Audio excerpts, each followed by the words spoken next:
Hai, hari ni Amy nak cakap tentang AF4. So, apa yang korang nampak ini adalah AF4 standard yang korang dapat dekat hospital dan juga Afterlife. Tapi, Amy bukan nak cakap pasal ni.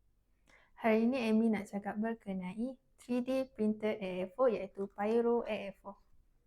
Apa kelebihan 3D printed AF4 ni adalah yang pertama, dia ringan. Kemudian, dia ada padding. Kalau boleh nampak sini adalah padding tapak, buku lali.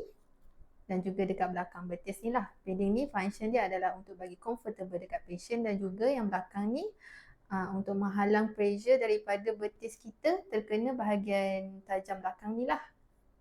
Okay, strap dia wide dan juga dia akan bagi kurang tekanan pressure point dekat patient.